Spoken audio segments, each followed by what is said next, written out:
evening. I think that I need only 15 minutes, nothing more, to present this paper replacement of R22 for ice rink applications. When I start thinking about this study, I think at 1st January 2020, which will be a turning point for using R22 in some parts of our community. That if you think only at United States and Canada, probably you will understand why I choose ice rinks, because there are a lot there. Also, I choose these topics because I work a lot in this field of designing ice rink. I designed several in Romania, and thinking that 1st January, as I told you, I think that we have to find a solution for the owners of such cooling plants, because there are two possibilities.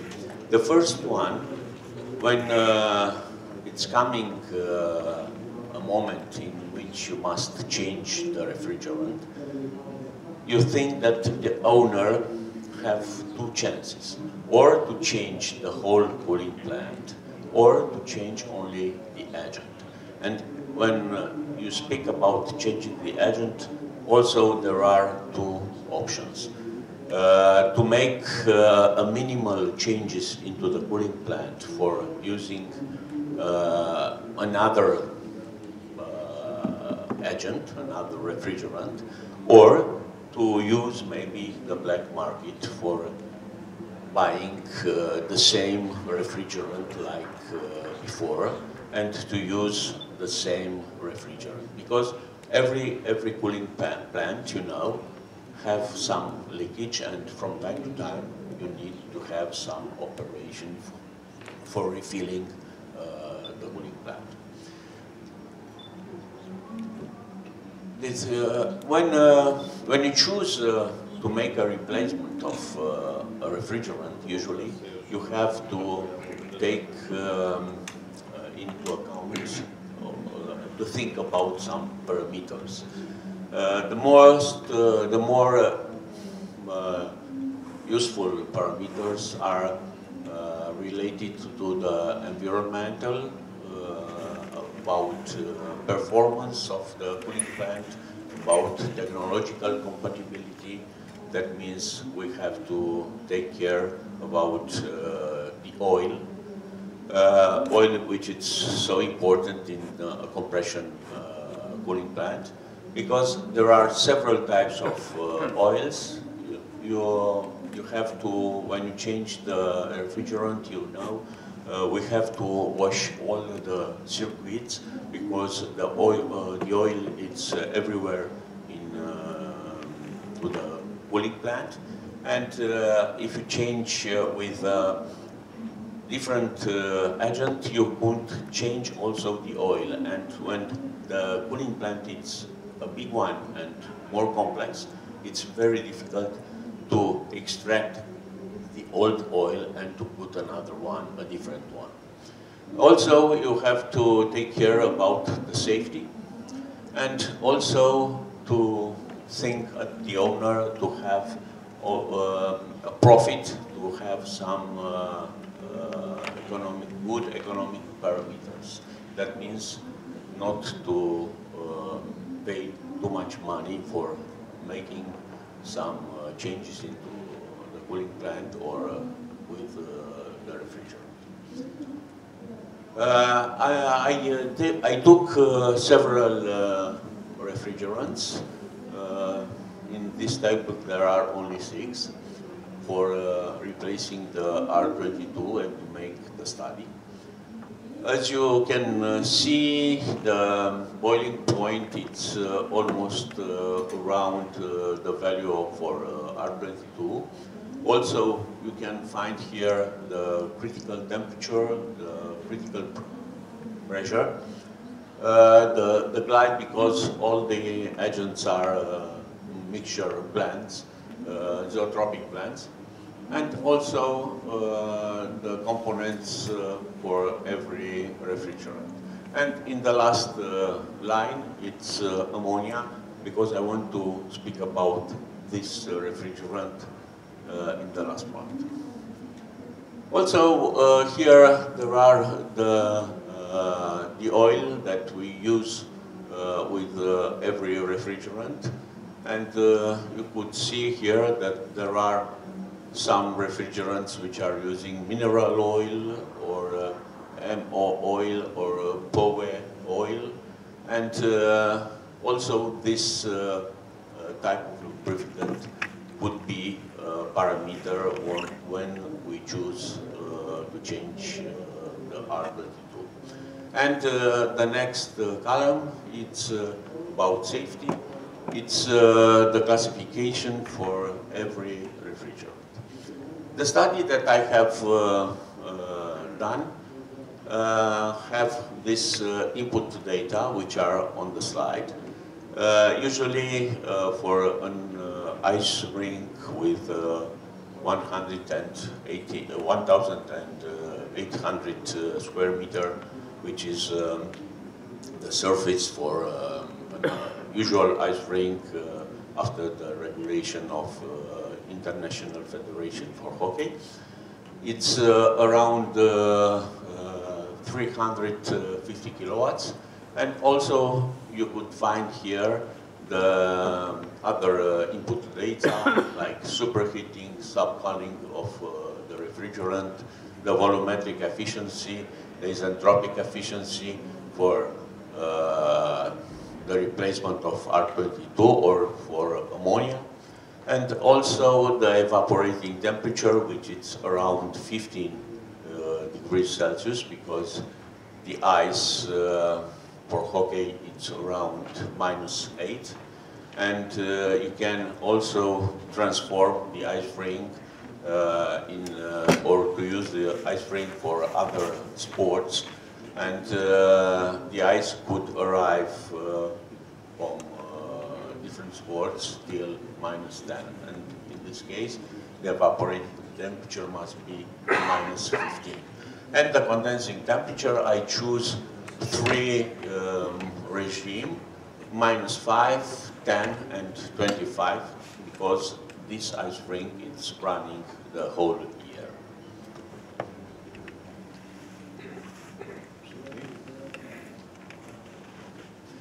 Some results. Here it's the first chart, which represents the refrigerant mass flow rate versus condensing unit for the refrigerant that I have chosen. And you could see that the R22 it's with blue line, it's here, and after that there are the other refrigerants, and the minimal refrigerant mass flow rate, it's represented by R454A. For the specific volume of liquids in the outlet section of the condenser versus condensing temperature, this refrigerant which has the minimal refrigerant mass flow, in this chart, it's represent a maximal deviation, which is around 22.5, and also the other results for other refrigerants. I put it the input power like a table, because the values are very close, and was very difficult to read all this into a chart. And as you can see, the regime, it's increasing the value for the input power, because the external temperature, the condensing temperature, is going up. But as you can see, the values are almost the same for the replacement of R22. Here it's the thermal power for condenser in kilowatts for the same refrigerants and for the same regime with the condensing temperature -5, 10, and 25. And here, like final results, it's the compressor discharge temperature versus condensing temperature. Here you can see that R22 has the maximal discharge temperature according to the other refrigerants. And here it's the energy efficiency ratio, sure, after the 3 regime for the condensing temperature. This analyze, I will stop here, and depends on the complexity of the cooling plan. We can choose from these 6 alternatives between R417A till R454C. The results will be similar, and if we make this replacement, in final, the owner will have a new cooling plant, but he must accept a decreasing of 10% of cooling capacity. But decreasing with 10% the cooling capacity is not so big deal, because you don't use the whole power when you are making the temperature on an ice rink. Only when you form the ice rink you use the whole capacity. After that you use only 30 to 40% from the whole capacity, the cooling capacity. But let's think about what will be if we'll change the whole plant. Probably the owner, he think that the cooling plant has arrived at the end of the life, yeah. And in this case, it's thinking for changing the cooling plant. And in this case, I will put the question, why not to use ammonia? Because as you can see, ammonia, and everybody says that ammonia is very safe. Ammonia would be used also in cities, not to be afraid to use, only to respect the rules for designing and building up this kind of installation. Here it's representing an analysis between R22 and ammonia. As you see, the refrigerant mass flow, it's very low in comparison with R22. It's smaller with 85%, that means a lot. After that, when we analyze the condenser heat rejection versus condensing temperature, it's, you can see that there are no important variation. This condenser heat rejection is smaller in the case of ammonia. The input power versus condensing temperature, it's lower for ammonia with 5% approximately. And the compressor discharge temperature versus condensing temperature, it's higher for R22. No, for ammonia, sorry.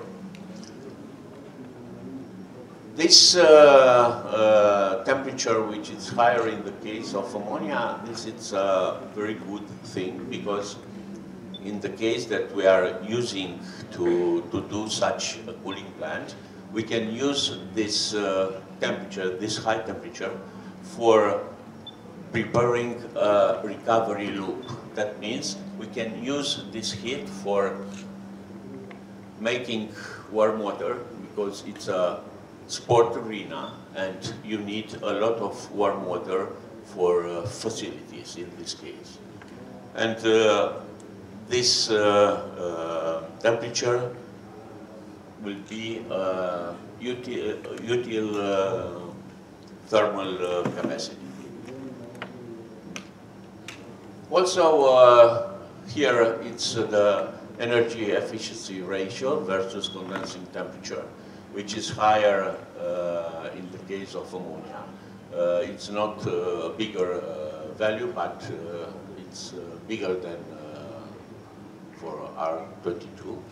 And if we see also the liquid specific volume in outlet section of the condenser versus condensing temperature, we will see that this specific volume, it's bigger in the case of ammonia than for R22. It's a double value. In like a conclusion, I can say that ammonia has better cycle efficiency in the real answer for today and for the future. And natural refrigerants are a better choice and a sustainable and ecological alternative for the HFCs. Thank you very much. I want only to say something. I told you that I have designed some ice rinks in Romania using ammonia. For such a cooling capacity like 350 kilowatts, we need only, or in my case, I put only a charge of 50 kilos.